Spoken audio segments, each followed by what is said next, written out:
O que é relevante a gente falar sobre Páscoa do ponto de vista espírita, que a gente já não saiba, né? Porque a Páscoa, na verdade, é uma tradição que remete ao povo judeu. O povo judeu já tinha a tradição da Páscoa, já possuía, portanto, essa tradição que remete a Moisés, como um ápice ali da libertação do povo do cativeiro do Egito, né? Libertação essa que era referendada e comemorada naquela data, né? A data de Pessá, em hebraico, né?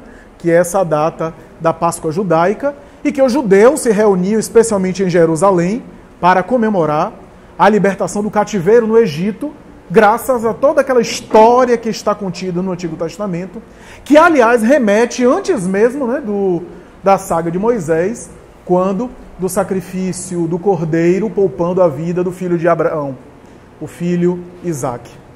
Graças a isso, há toda uma tradição envolvendo o cordeiro, que servia de alimentação para o povo judeu, e todo o ritual envolvendo vinho, cordeiro e pão, que era a tradição que acontecia em Jerusalém, né? Jesus espiritualizou o ritual da Páscoa quando, em detrimento apenas da alimentação e da referência à escravidão no Egito, ele espiritualiza para uma libertação de uma outra escravidão, né? Uma escravidão simbólica, uma escravidão diferente, né?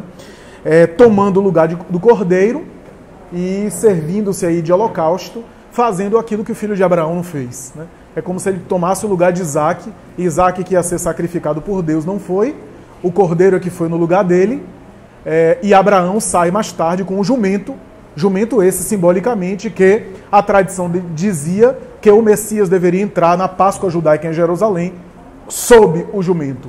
E para que se cumprisse a profecia, as escrituras, Jesus entra na cidade santa montado no jumento para fazer referência a essa tradição de Abraão e do filho Isaque que foi poupado.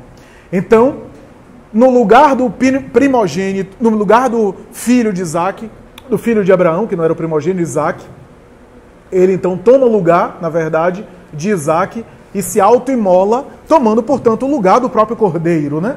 Portanto, espiritualizando ali a Páscoa.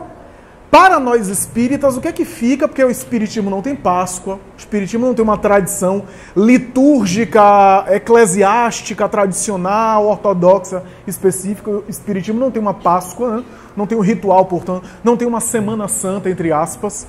Mas o que é que fica, e vale a pena a gente recordar, ainda que as datas não sejam precisas, é que a Páscoa simboliza aquele momento máximo de doação. A Páscoa talvez tenha o símbolo de que o amor, para ser mais espiritualizado, ele acaba optando pelo coroamento dele, que é o próprio sacrifício.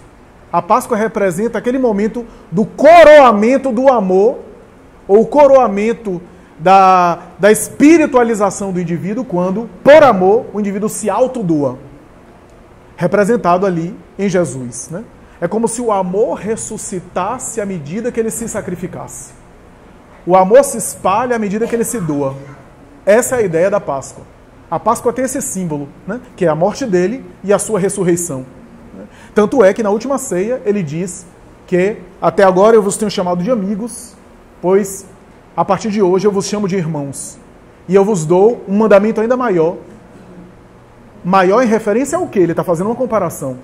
A referência do amar ao próximo como a si mesmo e a referência ao amar aos inimigos, quando ele diz: amai-vos uns aos outros como eu vos amei. Ele disse isso na última ceia, na chamada Santa Ceia, conforme está escrito ali nos últimos capítulos do Evangelho de João. Quando ele fala, amai-vos uns aos outros como eu vos amei, um mandamento ainda maior, ele está dizendo que amar ao próximo como ele amou é ainda mais desafiante. Porque se a gente parar para tentar amar como ele amou, conforme aquela tradição da música do Padre Zezinho, né, na Igreja Católica, estamos diante de um amor ainda mais espiritualizado, né? Porque amar como ele amou é esse amor incondicional, esse amor doação, esse amor que se preenche, se satisfaz na alegria de compartilhar, né? A gente tem ensaios pequenos desse amor, né? Temos ensaios pequenos desse amor, né? Tanto é que não faz sentido nenhum, né? Eu vi um texto recentemente escrevendo isso, não faz sentido nenhum você ter uma fortuna milionária, recursos maravilhosos, se é para você usufruir disso sozinho. O que adianta você ter, por exemplo, os melhores banquetes para usufruir se você não consegue, por exemplo, comer com alguém? Porque a alegria é compartilhar na mesa com alguém. O que adianta você ter os recursos mais milionários se você vive numa ilha deserta? Faria sentido? Faria sentido até para colocar inveja no outro, né? Você tem um carro bom para o outro elogiar, né? Imagine você com uma BMW, um Rolls Royce, sozinho, numa ilha deserta. Faria sentido? Perderia um pouco do sentido. Porque a grande proposta do amor é uma palavrinha que está na moda hoje por conta das redes sociais, que é compartilhar. É a alegria de compartilhar. E até chegar a esse nível máximo de compartilhar a própria vida, né? E de ressuscitar, porque ele sabia que no momento em que ele doasse a própria vida, o seu exemplo faria fecundar ainda mais a sua proposta. Né? Como toda mensagem que se torna de maior credibilidade quando do sacrifício, da dedicação, da abnegação do próprio mensageiro. Do próprio mensageiro. Uma das coisas que mais impressionaram os cristãos primitivos diante do apóstolo Paulo, que sempre foi visto com uma certa suspeita. Paulo sempre foi visto com suspeita, né? Mesmo pelos discípulos ali mais diretos, mas o que impressionava no apóstolo Paulo, diante dos seus, era a forma que ele se doava. Há um trecho de Paulo Estevão que ele diz o seguinte: ele havia acabado de ser açoitado. Né? Tava, inclusive, o açoite tinha pego na face, né? Então tava aqueles cortes, né, do açoite, né? Um dos olhos vazados de tanto apedrejamento, né? Ele já estava com certa idade avançada, né? As mãos totalmente calejadas, em feridas abertas, né? E ele, se não me engano, é a igreja de Pisídia ou de Antioquia, né? E aí um dos apóstolos, se não me engano, um dos discípulos dele, se não me engano, o próprio Lucas, pergunta a ele assim: quando tu pretendes partir? E ele disse: amanhã. Mas suas mãos estão inchadas e o rosto está totalmente ferido pelos açoites. E aí Emmanuel diz assim em Paulo Estevão: o ex-doutor da lei sorriu e falou com todo prazer: o serviço é de Jesus e não nosso. Se cuidarmos muito de nós mesmos, nesse capítulo de sofrimentos, não daremos conta do recado. E se paralisarmos a marcha, nos lances difíceis, ficaremos com os tropeços e não com o próprio Cristo. Ou seja, é claro que ele não está fazendo apologia da pessoa não se cuidar. Mas se cuidar demais, a gente acaba ficando apenas olhando para si e se esquecendo do serviço. Como dizia Chico, né?